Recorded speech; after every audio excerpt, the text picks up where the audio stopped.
Bonjour mes amis. Aujourd'hui, nous allons parler des compléments alimentaires. Genre, thé noir guérit. Est-ce qu'il guérit le diabète? Dans les médias grand public, on trouve des titres surprenants.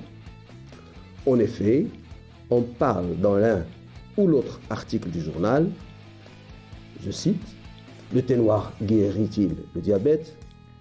ou le fenugrec, ou le vinaigre de cidre de pomme, ou d'autres d'innombrables substances.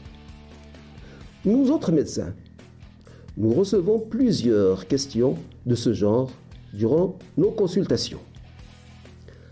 Parfois, nos patients ont des notions erronées.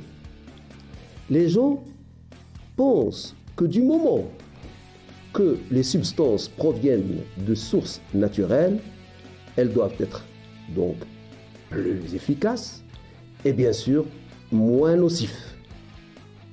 Les médecins doivent donc discuter avec les malades en leur donnant des recommandations solides, bien fondées sur des preuves scientifiques. Dans leur explication aux médecins, aux patients, les médecins ne doivent pas donner l'impression que leurs patients, il ne faut pas leur donner surtout l'impression aux patients que leur raisonnement est stupide. Il faut bien leur expliquer que le thé noir est très bien comme boisson, mais bien montrer l'inexactitude de cette notion ô combien scandaleuse. Par contre, il faut bien leur expliquer que parmi les meilleurs traitements du diabète type 2 est la perte de poids. Nous assistons dernièrement au développement du marché des compléments alimentaires. Ces compléments alimentaires et leur publicité véhiculent parfois des allégations non fondées. Le marché des compléments alimentaires représente, rien qu'aux États-Unis, 140,3 milliards de dollars en 2020, avec une prévision de croissance de 8,3% entre 2021 et 2028.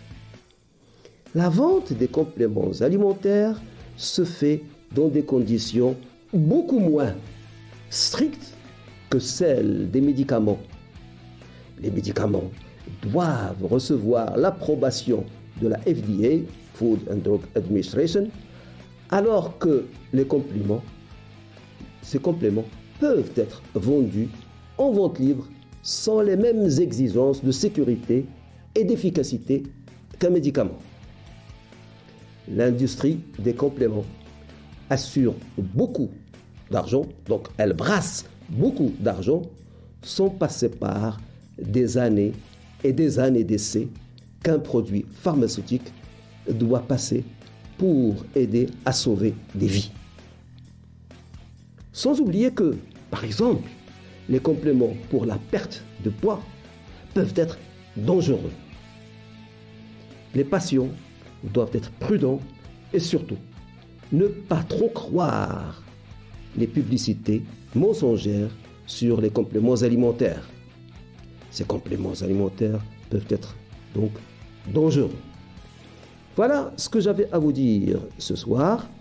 Si vous avez aimé cette vidéo, vous pouvez liker, comme vous pouvez vous abonner en cliquant sur la clochette pour ne rater aucune vidéo. Flash Actu Santé vous remercie de votre attention et vous donne rendez-vous demain. Au revoir.